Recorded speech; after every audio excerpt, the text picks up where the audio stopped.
Coffee is a big part of my day. Not only does it help me get through the morning, but I just really love the taste of good quality beans. Trade is a subscription service that brings great coffee from indie roasters all over the country right to your door.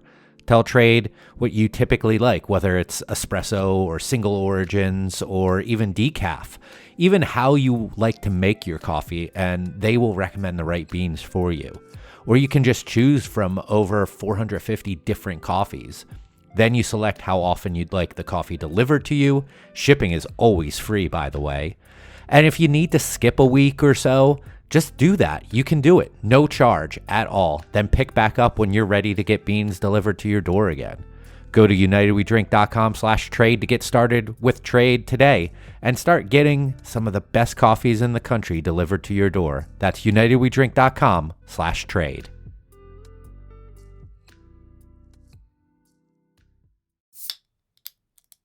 The opinions and statements in this podcast do not represent those of the host's employers, co-workers, family, or imaginary friends.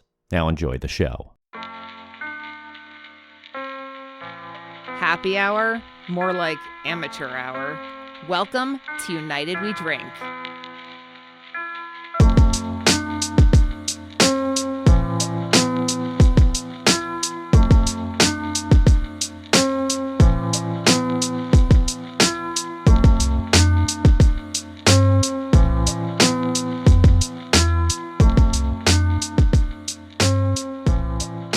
Hello, everyone, and welcome back to a new episode of the United We Drink podcast right here on unitedwedrink.com, as well as Apple Podcasts, Spotify, and wherever fine podcasts are found.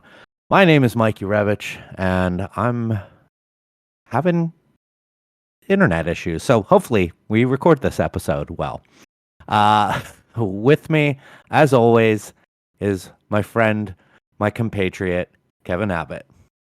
An honor and a privilege to be with you here, Mike. And I, just so you know, if your internet goes out, I'll just take this whole thing over.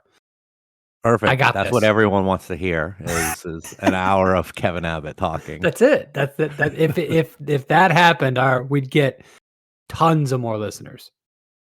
So, funny story for you. So, you got a little bit of shit for the last episode for something completely out of your control. What was that?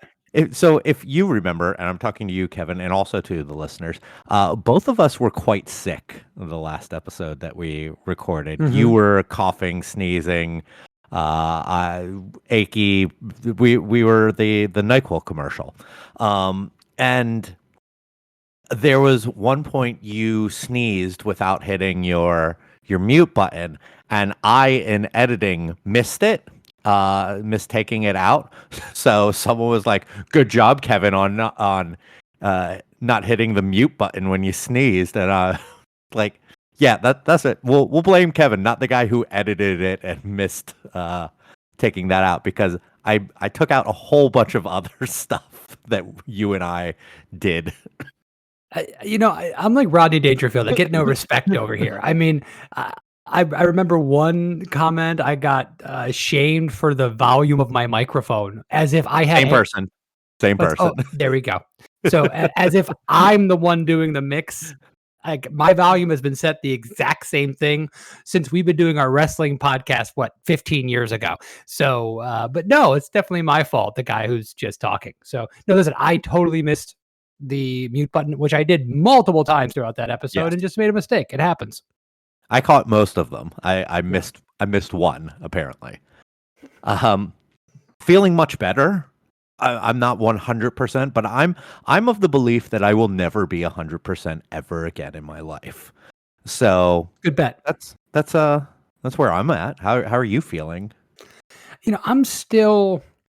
You probably tell from my voice, I still have a lot of congestion and I'm still coughing a lot at night, but for the most part, I feel normal.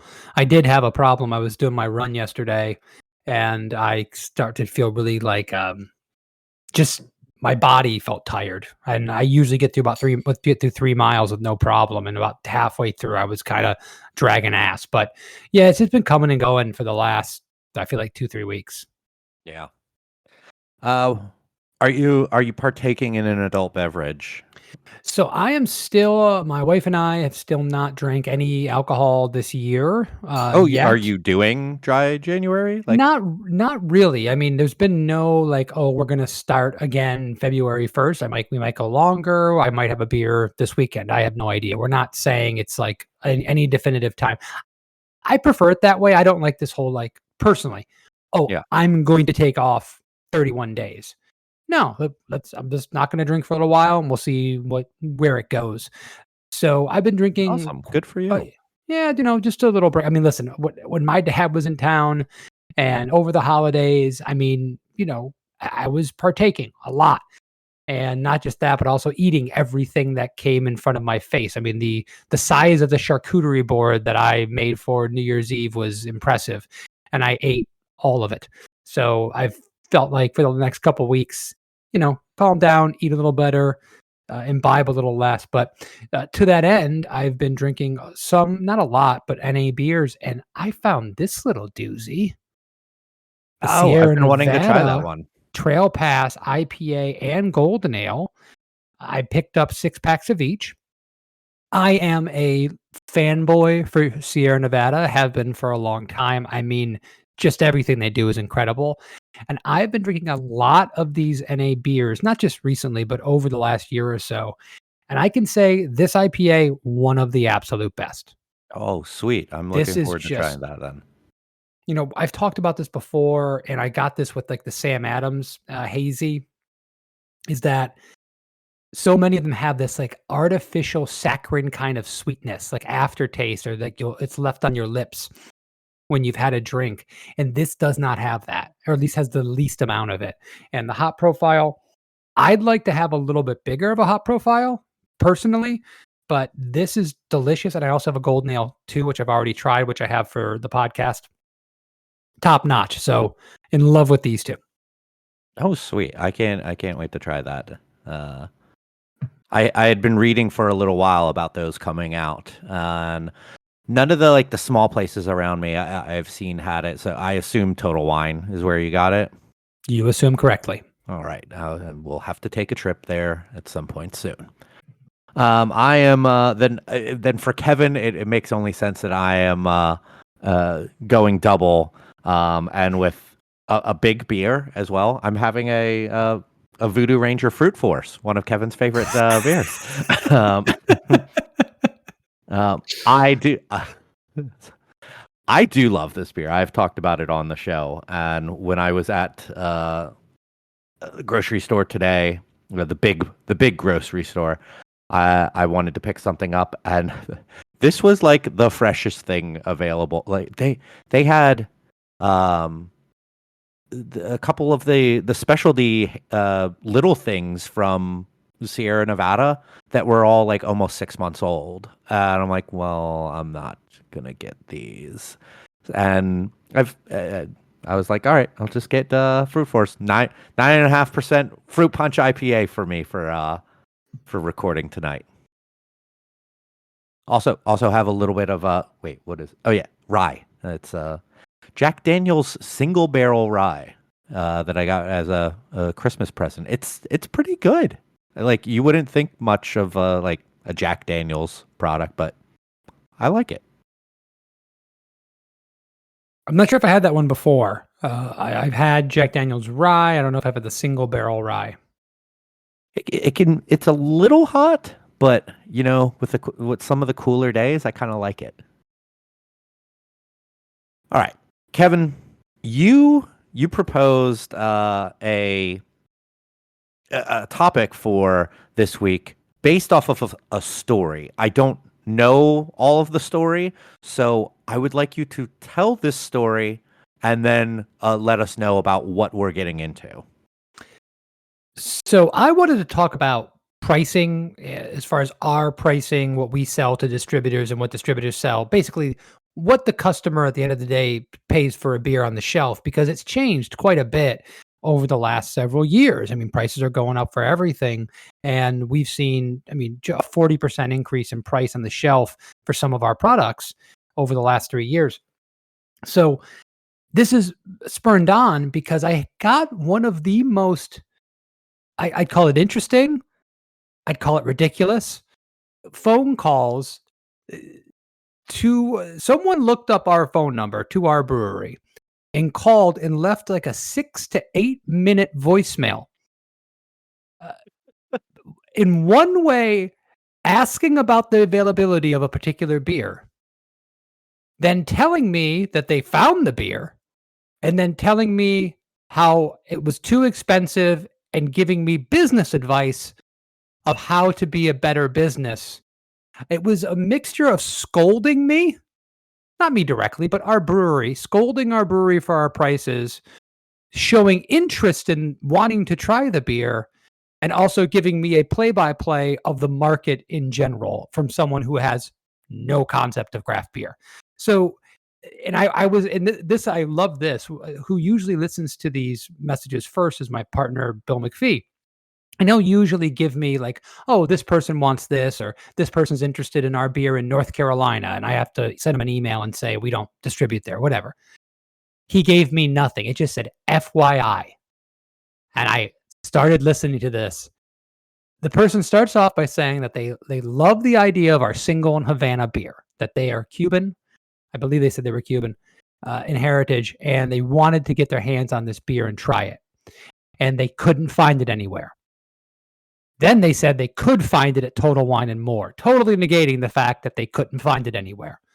But explaining that Total Wine is not anywhere. It's somewhere, but it's not anywhere. Now I'm confused. I was told that they couldn't find it anywhere. And then I was told that if you want to be in beer and you want to sell beer, you got to be in Walgreens and Walmart and all these other places. But they could find it at Total Wine, and that it was $13 a six pack. $13 a six pack, the person said. That's more money than Heineken. That's more money than Corona. Those are imports.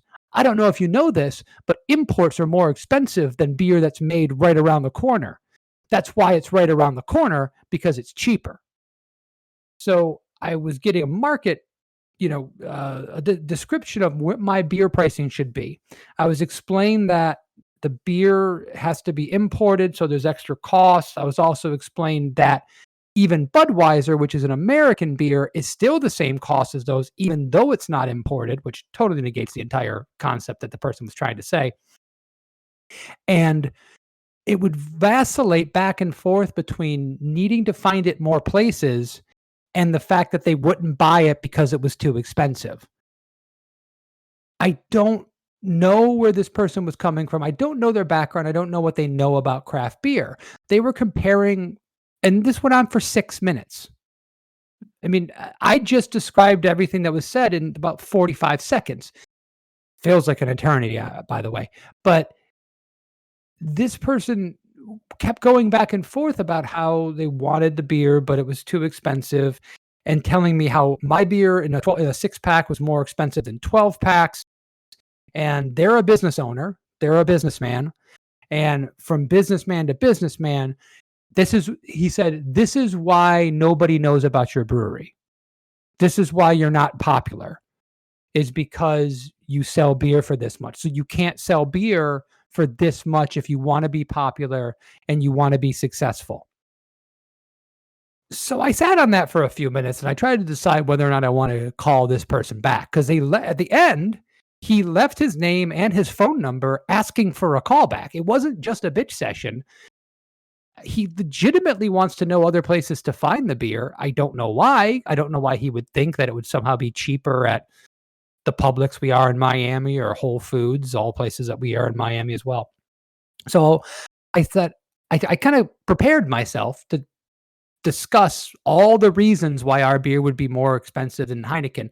By the way, fruitless. There's no possible way a conversation with me and this person could possibly go well, because no one in that situation is going to listen to me and go, oh, you're right. They do have economies of scale. Oh, they do use, in a lot of times, cheaper ingredients. Oh, there are made by massive corporations that can do insane things that you cannot. Good point. Oh, you are in line with all other craft beer around you. Thank you for setting me straight on that, sir. I will be purchasing your beer tomorrow. That's never going to happen, right? So I sat back. I decided, fuck it, I'll give the person a call. Thankfully, this is where the story ends because they did not answer the voice. They didn't answer the call. I did leave a voicemail, so maybe we'll be getting part 2 about this conversation I have with this person in a couple weeks. But I am on the edge of my seat. I'm sure everybody is. But I was just thinking about this in the fact that when you're outside of a business, whatever business it is, people look at a car, they look at clothing, they look at food at a restaurant. And I don't think anyone is immune to this. They go to the burger joint down the street and they go, $18 for a hamburger. And they complain about the price of that hamburger. A burger, by the way, that no one says you have to buy. No one walks up to you with a knife, puts it to your throat and says, buy that artisan hamburger from that guy in the corner. You're welcome to go to Wendy's, right? You're welcome to go to places. Now the natural, inflation that raises the price of everything. I can understand people getting frustrated by that. The money doesn't go as far as it used to, and that hurts people. It's tough. But when we're talking about a non-essential good like beer, the fact that someone would go out of their way to call me up and tell me how wrong I am for pricing my beer at market price, which, by the way, I make very little margins off of, I just found that fascinating. And I thought a little discussion about why our beer costs so much, and the fact that if I actually marked up my beer to the same margins that those macro beers did, it would be even more expensive. And that's something that I don't think a lot of people know. No. First of all, I would like to think outside of this podcast, you probably had inside of your head the best comebacks to this guy. Like you completely just destroyed him in this fake conversation that you had with him in your head. So for that, no doubt, congratulations. Because I absolutely win every argument that I have inside of my head when I'm in the shower. But yeah, like we've talked about distributors and we've talked about retail so much on this show, and we are an industry podcast that talks to mostly industry people. But there are a lot of people who listen to this show who are not in the industry, have no desire to be in this industry, and like the look behind the curtains on things, the margins you said, to those who are maybe not aware, it's essentially the price increases that each tier adds on in order to get what they need to out of selling a product. We sell like a case of beer or a keg of beer to a distributor, which we are legally mandated to sell to a distributor, at a certain price. That distributor then sells to retail at a margin, a markup. A lot of right now, at least from what I recall, you're in like the 30 to 33% margin area, depending on package type, even what the type of beer is, and all of that. See, is it seasonal? Is it specialty? Yeah. Is it core? Yeah, but yeah, you're definitely in the ballpark there. I mean, even just by what type of beer. Like I've seen IPAs marked up, even if it's core, marked up to a higher margin than like a lager. But that goes from business to business, distributor to distributor, and whatnot. And then they sell that to the retailer, who then marks up again. I think a lot of times it's usually in a 30% range as well, give or take. Sometimes closer to 20, but okay. Everyone's different is what they do. I mean, independents do a different thing than chains do. Some chains used to have like a strict like 17% markup, but then they are going to be flexible depending on. So much of this is what they think the market will bear. And what they're always trying to do, and this is an important aspect, I'm sorry to cut your steam off here, but if I think I'm going to save the customer money by charging my distributor less, they're just going to mark it up more. Yeah. They'll just literally. This happens. Someone will make up the difference in that. Someone else will just take the margin. They'll Yeah. say, "Oh, I can sell this for $13 a 6-pack, so I'm just going to mark it up 23%, and I'll get the money, and the brewery won't." That happens constantly. That is the business. Yeah, and it's also why you will see price discrepancies at different types of locations. That's why maybe your mom and pop liquor store might be $1 or $2 more expensive than say your big box liquor store, because they can just add it in as they want to. That they feel like they can sell it for that much, they will take that extra little bit, and there can be quantity because the distributor sells it typically to the same price to everyone. You might have on-premise or off-premise difference, but basically every off-premise place, like a convenience store, liquor store, grocery store, is all buying it for the same amount, unless there's a quantity discount, which is open to anyone to take advantage of. You can't provide a quantity discount to just like Publix only. No, it has to be available to everyone. You might set it so high that only a big box retailer would take advantage of that, but those options are out there. Real quick, Mike, this is everything you're saying is spot on and 100% true for us here in Florida. Is it different from state to state? Are there states where you can play with that and you can sell different prices, or do you know anything about that? I don't exactly know.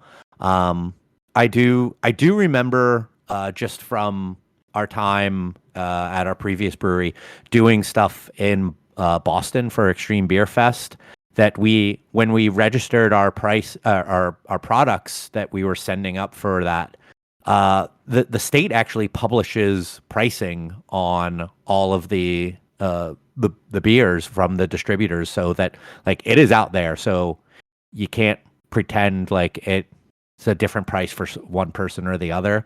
It was something that I thought was pretty interesting, that it was just publicly available. But I mean, I don't know how New Hampshire to New Mexico works. There could be some differences there, but at the end of the day, the 3-tiered system as it exists in Florida does exist in many states. And I think across the board, with some exceptions, I'm sure, but few exceptions, across the board, we have much less control than anyone thinks we do. But because our name is the one on that 6-pack, people think that we can do whatever we want with it. Yeah. I mean, just to the point of this person. And by the way, this person annoyed me. Yes, I also laughed my ass off. I mean, it was hilarious how they were trying to talk to a voicemail and give me a business class, show frustration, and also act like they really wanted to drink my beer, but just couldn't pony up that $13 for a 6-pack, thinking that maybe I was going to direct them to some store that had it for $7.99 on BOGO. But you know, he even coming down to like, oh, you should be in this store, as if I said, no, you know what, Walmart, go fuck yourself. You've been asking for my beer for years, and I say nuts to that. By the way, there are chains that I don't want to be in right now for one reason. I probably couldn't produce enough beer if they were going through volume. Yeah. I couldn't. Right now, we're in 50 Publix in Florida. I could not turn on every store in the Miami district tomorrow. I could ramp up to it, and maybe I do, and maybe I want that, and maybe I don't right now. I certainly want that in a few years. We're trying to build to that. But that's not the way local, small, 2,000 barrels a year craft breweries do business. People don't know the business you're in. They think you're in the same business as Budweiser and Corona and Heineken because you're on the shelf next to them, and they have no clue that you're not. Yeah, you know, going back to something that he mentioned to you, is like he mentioned as if the price point is the reason that no one knows you. Like your beer is $13, no one knows you because of that price. Like but if you were to knock $2 off, more people will know you just by your price. It's such a silly thing. What I really wanted to tell this person is, okay, where you found that beer, right? Go to that Total Wine and More shelf because it's going to be in the Florida area. Now take your gaze, shift it slightly to the right, shift it slightly above you, below you, diagonally. Do you notice that every other craft beer on that shelf is the exact same price? Many of them are more expensive. That's because it's marked with craft beer pricing, which is completely different.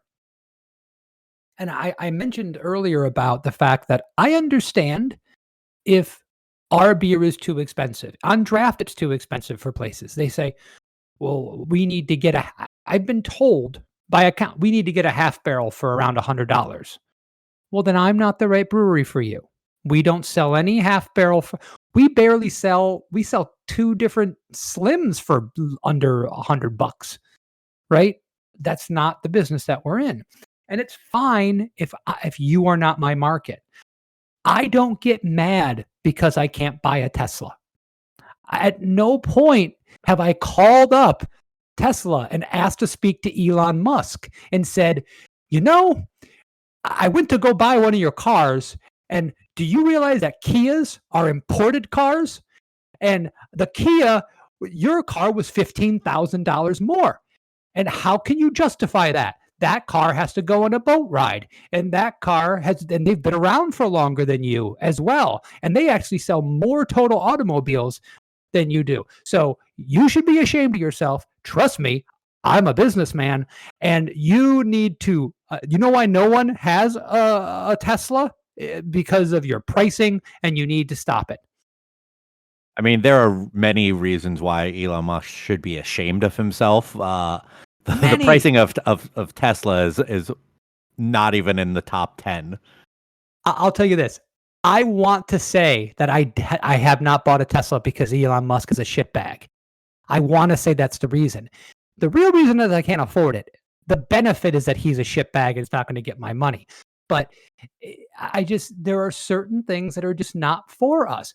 There was a time in my life where I could not afford to go to a bar and spend $1.50 on a Bud Light bottle. Where I'd leave my restaurant where I worked at, I was making less money than I was spending on basic needs for a year of my life, if not more. And someone would say, let's go to the bar and have a beer. And I'd say, can't do it. No, one beer. And I'm like, I don't have enough for one beer. Okay. I've been there. I know what it's like to not have disposable income. I know what it's like to be pinch pennies. I know what it's like to be checking the prices on everything. But I don't get mad that those things are still available to other people. I didn't walk around to bars and smack Bud Lights out of people's hands going, if you can't have it, then I can't. Or if I can't have it, you can't. That worked better. I find that sense of entitlement and about something in a business you know nothing about to be just mind-boggling.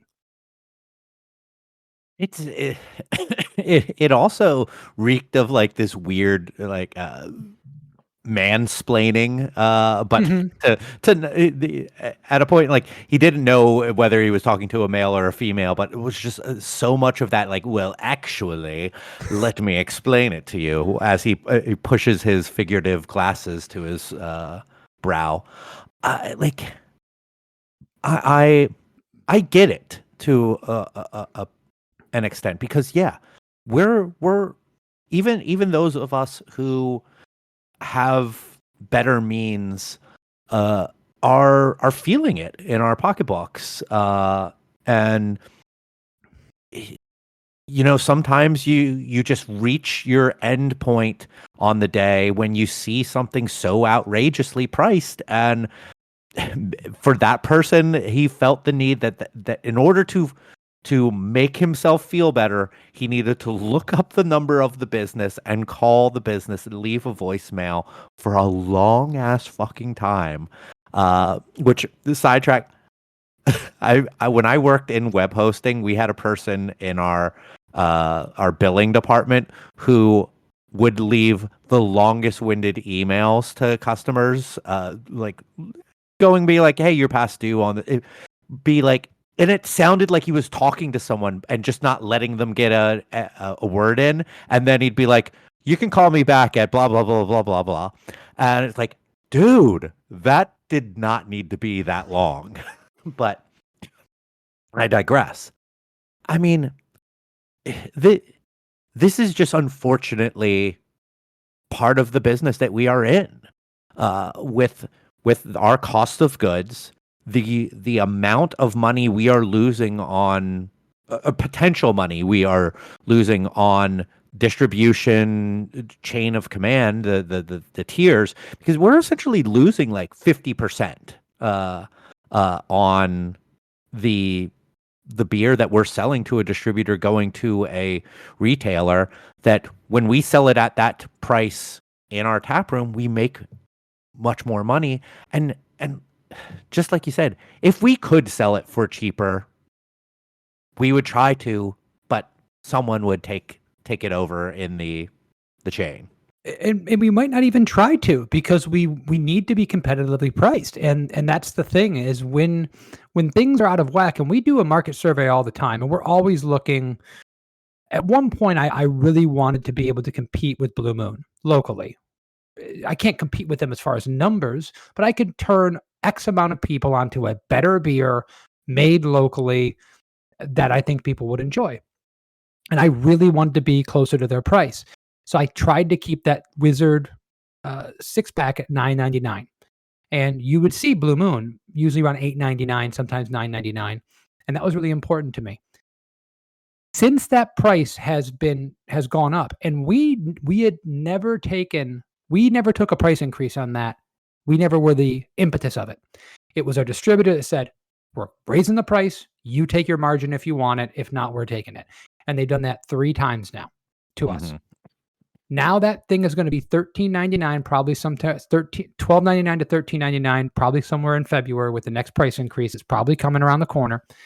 And our sales are up, and we're selling more Wizard than we ever sold before, because we're line priced and with the rest of the market for craft beer. And we see the same thing with kegs, and we see the same thing with markup by bars, where you go down the street to one bar and Wizard is $9 a pint, and other bars at $6 a pint.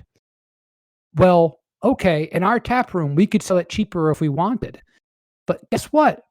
Bars and restaurants get pissed at us, and retail locations get mad at us if they walk in and see our Wizard for $2 cheaper than the store down the street.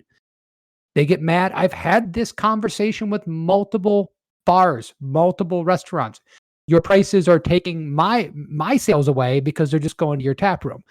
And that's a delicate balance, because yes, I want you to come to my tap room if you can do that, and I get all the margin for it, but I also don't want to piss off my retail outlets.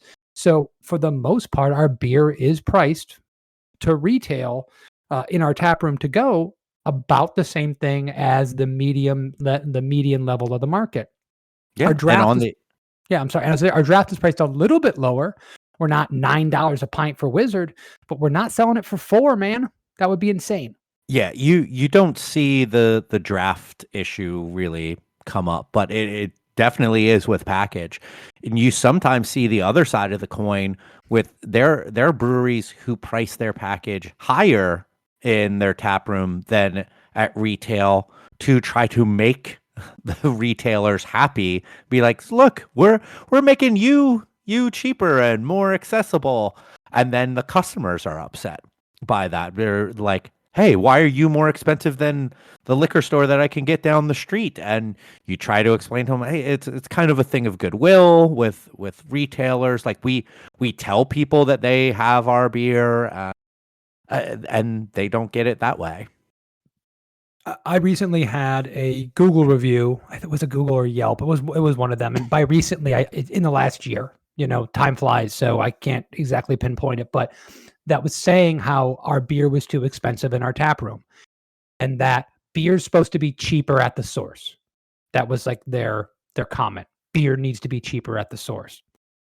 And our beer on draft is cheaper than the vast majority of places you buy it at, but it's not going to be cheaper than Joe's Bar and Grill down the street that promises every pint is $5, right? If your experience is walking into a budget priced restaurant or a budget or a chain of some sort that is looking at their pricing and trying to be ultra competitive with other bars and restaurants to drive sales and get more people in, they're going to undercut my price from time to time. It's just going to happen. You can't expect the beer to be cheaper always at the brewery. That's another thing that's a misnomer that people should get out of their heads. Now, should I expect it to be the most expensive? No.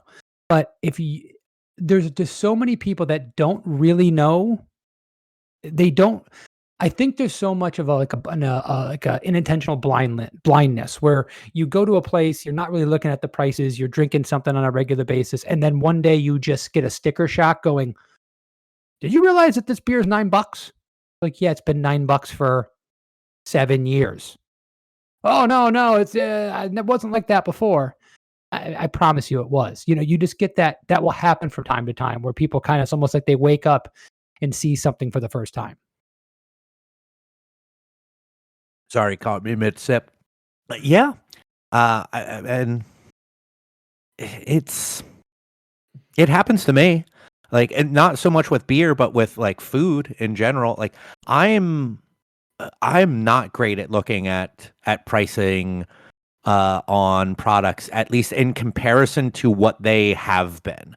I will compare the same product with other brands of that product to see what the pricing is, but very rarely will I buy like brand X of like macaroni and cheese and be like, well, it used to be this price 6 months ago, and then 12 months ago it was this price.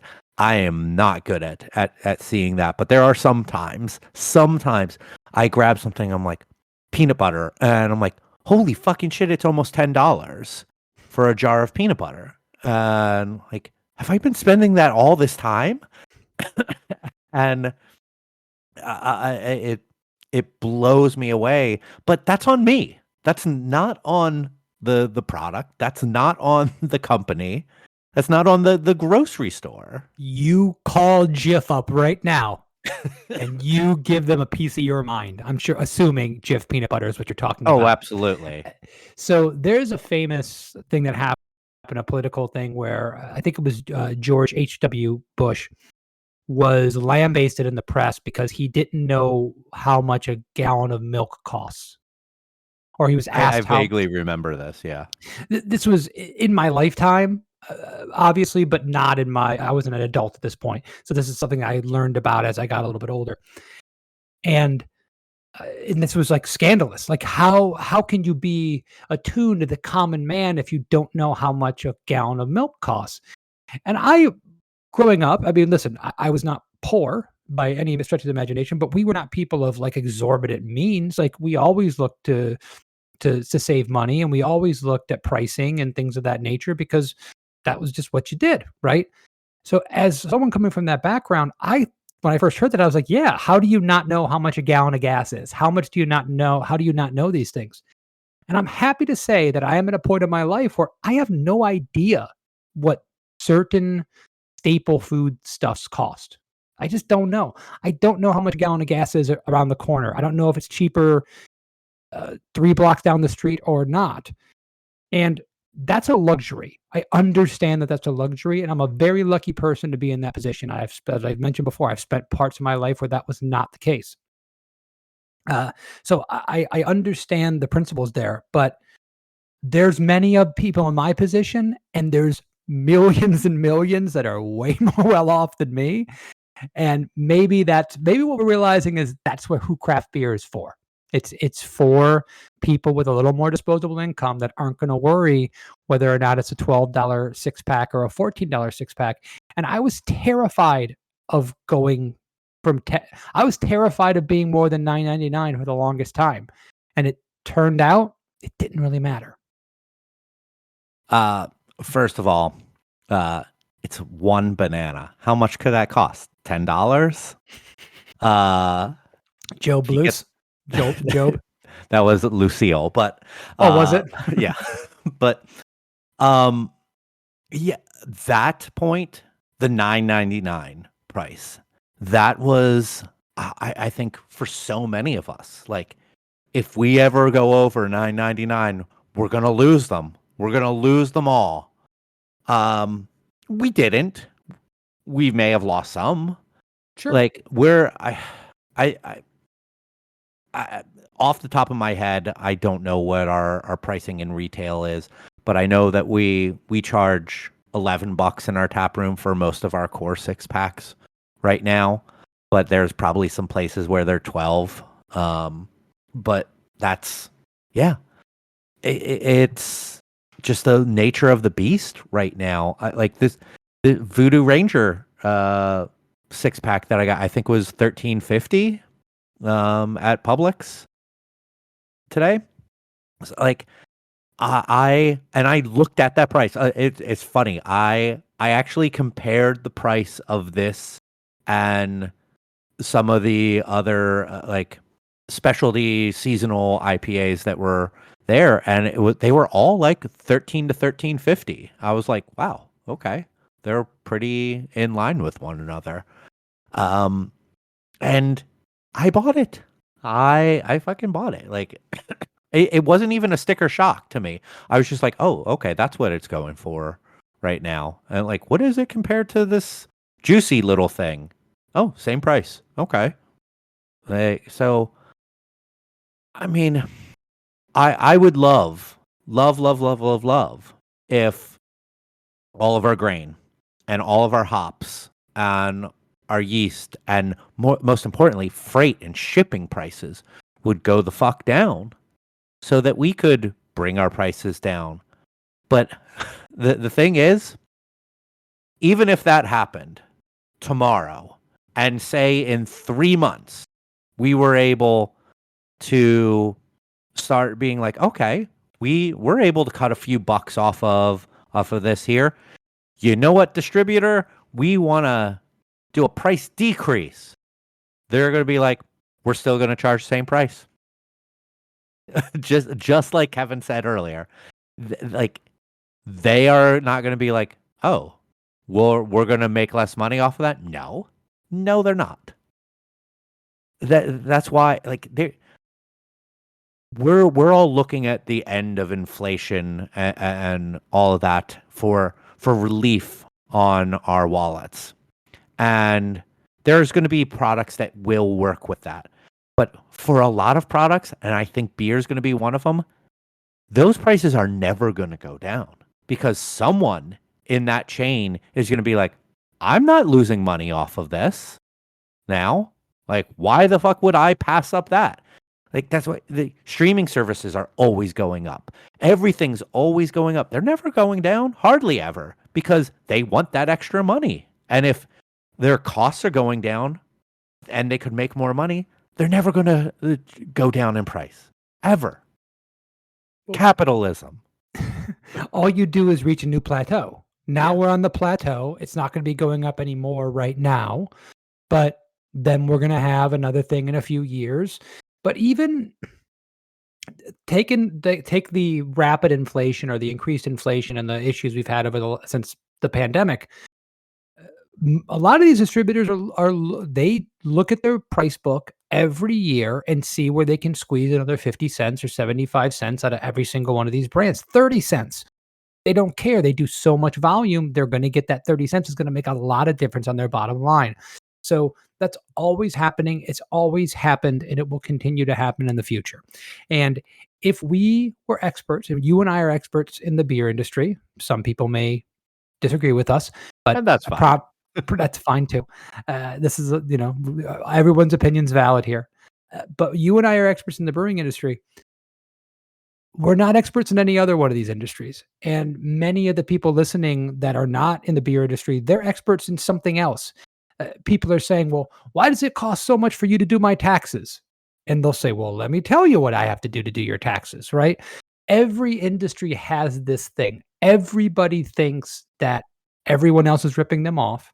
Everybody thinks that every other business is overvalued and there's just all this extra fat that can be trimmed. And in some cases there are. I mean, there's been tons of research done to like women's makeup products and saying how the high-end brand is just the cheaper brand relabeled, right? And there really is no quality difference. There are issues of that, and it's good to be skeptical. It's good to look at products and ask questions, right? But if you've done no research and you know nothing about that, you might not have a leg to stand on, and you might just be an old man yelling at a cloud. And I've been that guy, and I will be that guy again. So I sympathize with you. I think about, and this is one of the examples that came up to me. Mike, have you ever had the Sumo citrus oranges? Oh yeah, I love them.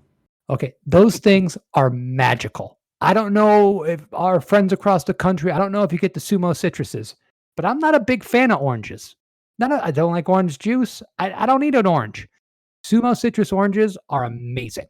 The flavor is just completely different. It's sweet and tangy. The peel comes off easier. They're just magical. And they're not available year round. And when they are available, what are they, Mike? Like 3 times the cost of regular oranges? Yeah.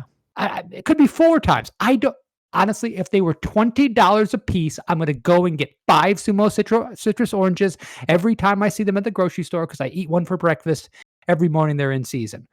And somewhere along the line, I'm sure there's some fat cat at the Sumo Citrus Consortium that's just pocketing all this money and saying this costs the exact same amount of money as all the other oranges to grow. But maybe not. Maybe there's a reason. Maybe they're more expensive. Maybe they don't get smaller yields. Maybe there's 1,000 other things that went into developing the genes that were spliced to make them happen that they're trying to pay off. I have no clue. And that's the thing.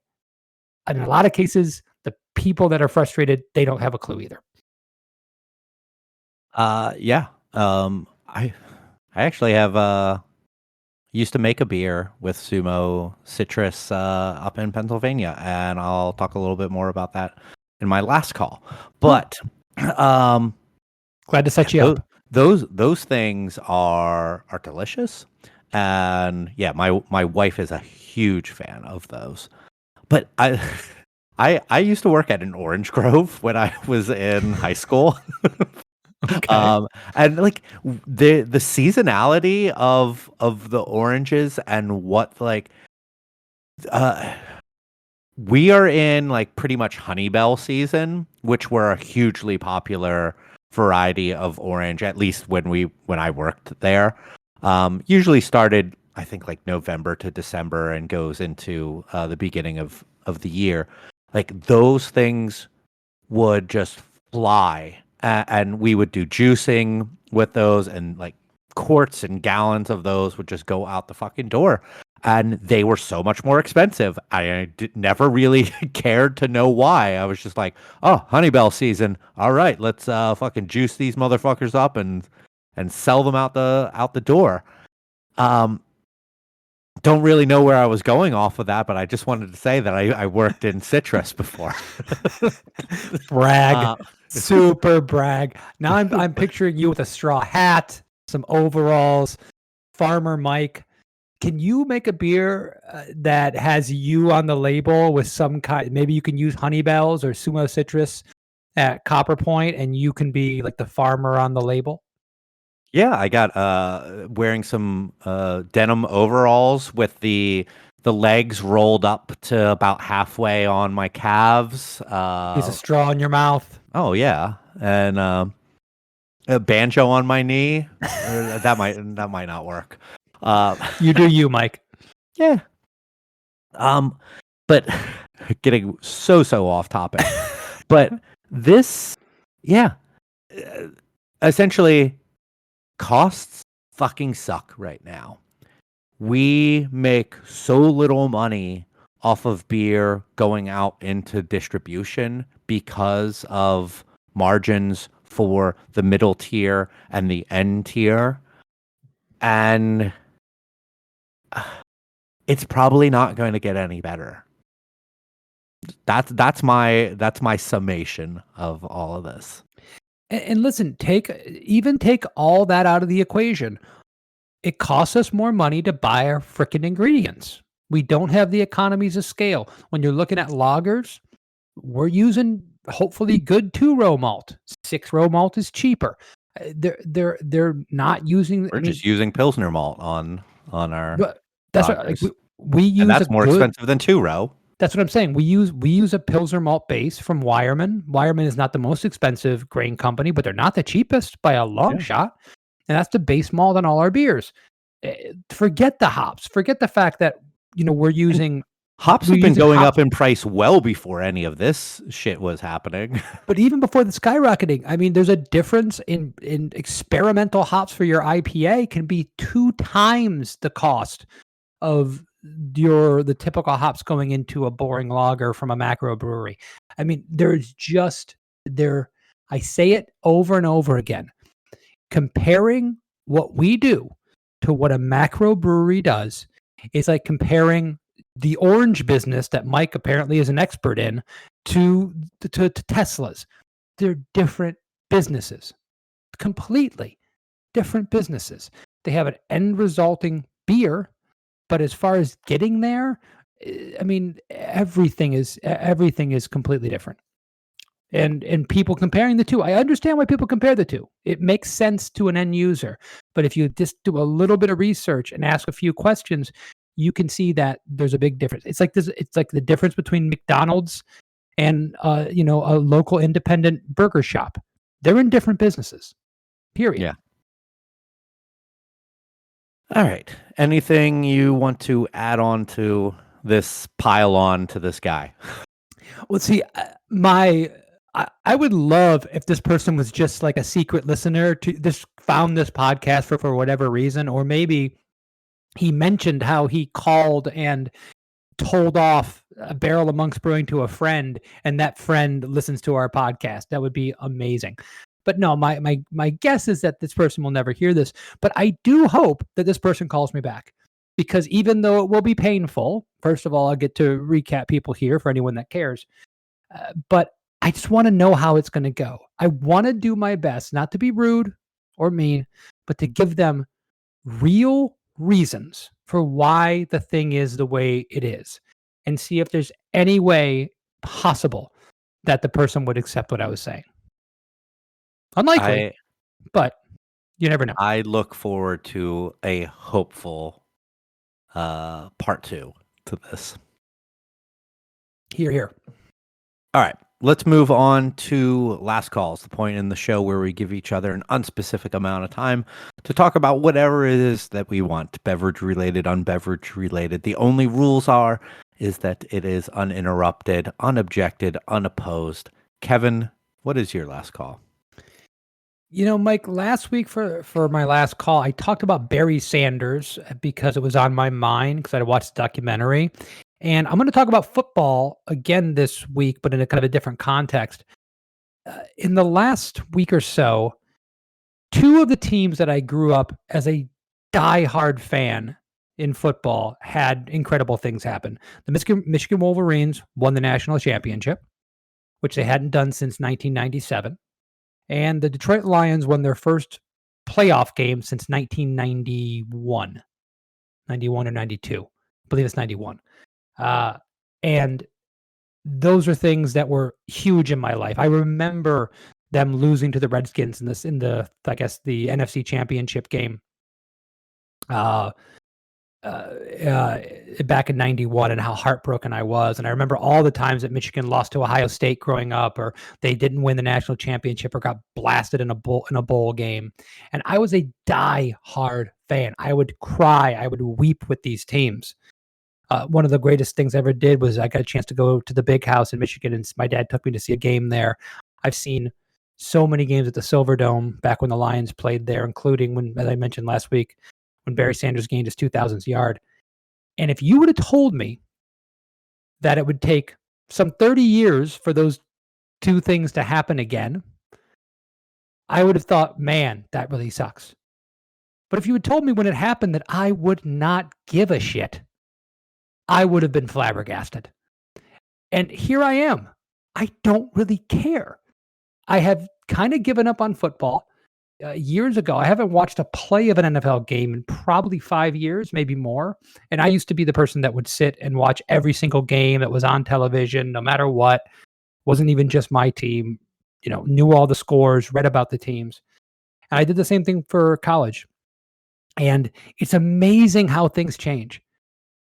I could not have imagined a life at one point where I was not that kind of fan of a sport. And I still retain some of that with the Tigers. I check the Tigers scores during the season every day, multiple times. I look at news. I'm still a big sports fan, at least for one team. And I understand fandom. I'm not saying that this is like silly or you shouldn't be a fan in that way. But it's just very odd to be sitting there going, my team did this great thing. And I go, meh. It's interesting. That's all I have. 1992 was the last time.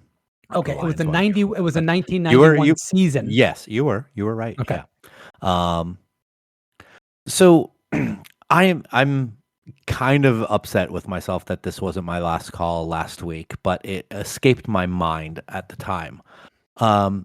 When I had my stint of living in the wonderful Commonwealth of Pennsylvania, in the 2018 to 2019 timeframe, I worked for a small brewery in the suburbs called Moss Mill Brewing, and we made a Sumo Citrus IPA while we were there.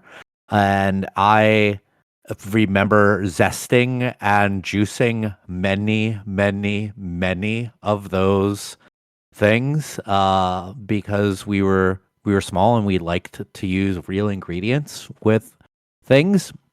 And I loved working at that brewery. My boss, Nick Rogers, a guy with a lot of experience in the industry. He was a brewer and a lab guy. Very much loved the science side of the brewing operations. Probably one of the best bosses that I've ever had for any job that I've ever worked in. And he made it a point to try to make our lives easier as people working in the brewery.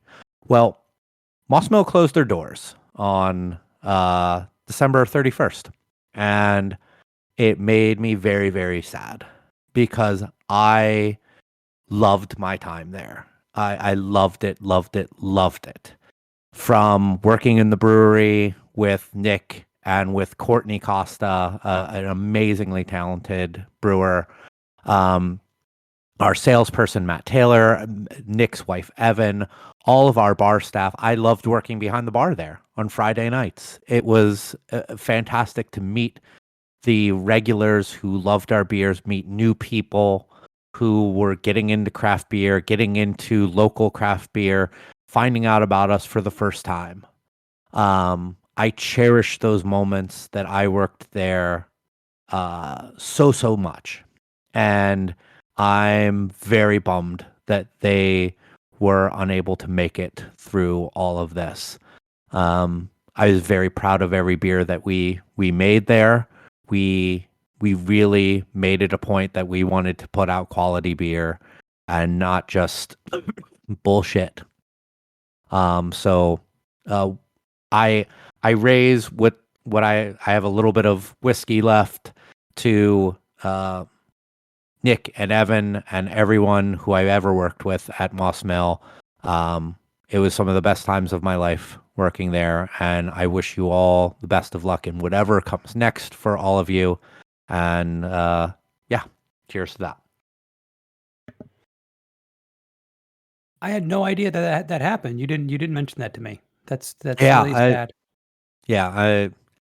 When it was the holiday season and all of that, so it just kind of escaped me from telling people who might not be just following along. But yeah, sucks. But yeah, I mean, when I was up there visiting, you took me around. You were very proud. It was really cool to see what you were doing, being so far away from, my home and where your home was in that time. I didn't get a chance to really meet very many people. I think just a bartender was on at the time that we were there. But Yeah, Nick was supposed to be there, but something came up with his family. He wasn't able to make it in. Yeah.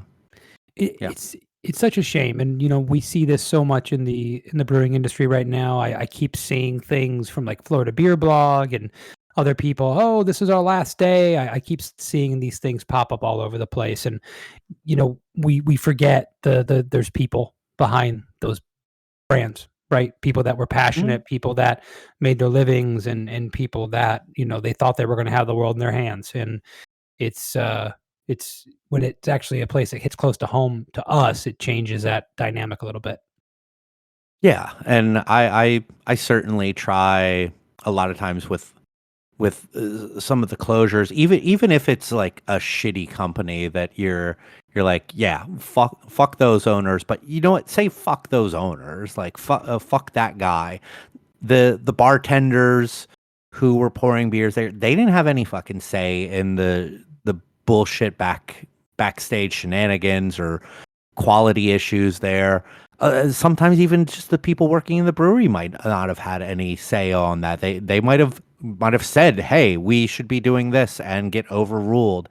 Like there are people whose lives are just impacted by stuff like that. But it's just it hit a little more close to home because like Nick always went out of his way to try to make my life easier in the brewery. He like, if there's something that I can buy to help things along, let me know. I will try to find a price that works for us. And like we had the best lab of any brewery that I've ever worked in at that place, and we had a 1-barrel system. Wow. And like he came from a science background, and he worked in Yards. If you're familiar with Yards from the Philly area, they are probably the biggest brewery in Philadelphia, one of the biggest in the Philadelphia metro area. Like he worked in their lab there for a long, long time. So quality was of the utmost importance to him. And we had such an amazing, like, just density meters and pH meters of the simplest types of stuff that we could do. I remember showing you our fuck, what the fuck's it called? That sanitizes all of our parts by heat. The autoclave? Autoclave, yes. And you were like, holy shit, you guys have an autoclave. And like, it is a small one, but like for our system, we can throw like every tea and gasket and part in there at the end of the day, and it's all getting super fucking sanitary. Like I respect the shit out of Nick Rogers, and I hope for nothing but the best for him and his family. And yeah, if you never got a chance, I'm fucking sorry for you. But yeah, I adored that place. Obviously, it comes across. Kevin, anything you want to plug? If you can overcome my erratic sneezing from time to time, I would recommend you check out, if you haven't already, the Barrel of Monks social media pages, and go watch some of our old Favorite Friday videos. Myself, usually Ralph Renault, but also sometimes Bill will jump on there. Sometimes we have guests like Mike, and we just talk about great beers. And the YouTube channel is where we talk 5 to 10 minutes about classic, incredible beers, and we give them the due that they deserve. And you'll see the little small, like 1-minute clips on Instagram and Facebook that hopefully lead you to the YouTube channel, because these beers deserve a deep dive. Beers from Sierra Nevada, beers from Bell's, beers from classic breweries that just, man, we just don't talk about them enough. And every time I drink one of these beers, I am just reminded of how many great things are out there and how little people give a shit. And it just kills me. So if you love great beers and classic beers and are not just chasing what's new and what's hot for tomorrow, and you respect what people have done for sometimes generations. And you don't want to see Kevin being killed. You don't want to see me being killed? Yeah, because you said that it kills you when people don't appreciate those beers. I Yes. don't want to see you being killed. Well, thank you, Mike. You're the only one. So Mike doesn't want to see me being killed. But no, I mean, I really appreciate a follow on the YouTube channel and to check those things out because we really do. We need to talk about these beers more and more as this industry becomes just more and more competitive and more closures and more people chasing their own tails, trying to make the new hot stuff. We have to remember that these people have been making great beers for a long time, and there's a reason why they're great. Here, here. If you want to follow me, I am at Mike Loves Beer on Instagram and Blue Sky and Threads. I'm still on my break from Twitter, not doing that right now. So there's that. If you want to follow the show, we are at United We Drink. That's still on Twitter. We're at United We Drink Pod on Instagram and Threads. We're at United We Drink on Blue Sky. And we are on all of those major podcast services, whether it be Apple Podcasts, Spotify. I don't even know what the major ones are anymore outside of them. But, Overcast, Podcast Addict, whatever app you use, we should be on there. And if we're not, let me know. I'll get us on there within reason. If you'd like to support the show, you know what? One thing that goes along with the supporting the show. I don't know if I've ever told this story on the show before because I didn't want it to negatively impact us for whatnot. But we used to a long time ago have an affiliate deal with Drizzly, who recently announced that they are closing. Uber bought them and is subsequently shutting them down. So we used to have an affiliate deal with Drizzly before the pandemic. So like when you would hear us say like, hey, go to unitedwedrink.com/Drizzly and you buy something, we get a kickback out of something like that. And that's how a lot of the sponsor stuff on our site works. So you go to unitedwedrink.com, go to the Brands We Love page. That's how a lot of those things work. You go to that link, buy something, we get a kickback from it. So we didn't get a whole lot of traction from that until the pandemic really came along and people started really pushing for like, hey, I can get booze delivered to my house. So we started getting sales through Drizzly at that point and like giving them sales essentially. And during that time, their amount, like they would say like, hey, you'll get 10% of like every sale. Then it became like 5. Then it's like, well, you get X amount after this amount is bought. And like they kept on changing their terms to cut down the amount of price that they were paying back to affiliates. But with us, they never paid us. They refused. They just said, we're not paying you on these. I contacted them many, many times with no responses.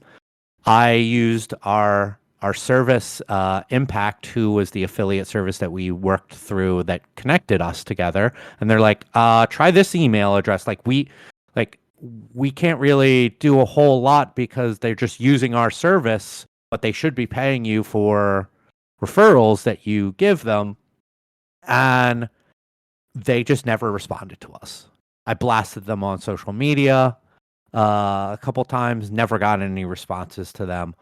So essentially, like Drizzly just never paid us for referral fees that we successfully gave to them. They were in whatever digital writing, like they show as captured sales through our affiliate link, and just decided they never wanted to pay us. They never responded to any emails or questions about it. So fuck Drizzly, they're dead and good riddance. I would piss on your digital grave if I could. But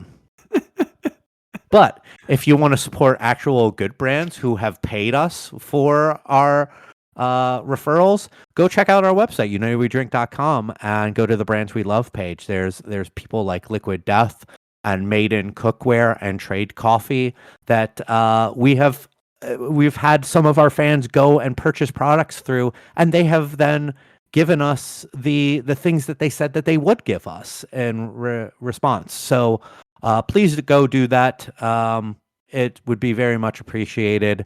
And other than that, we'll be back in a couple of weeks and do another one of these things, and maybe I'll throw another previous sponsor under the bus. No one has ever done that. Fuck you, Drizzly.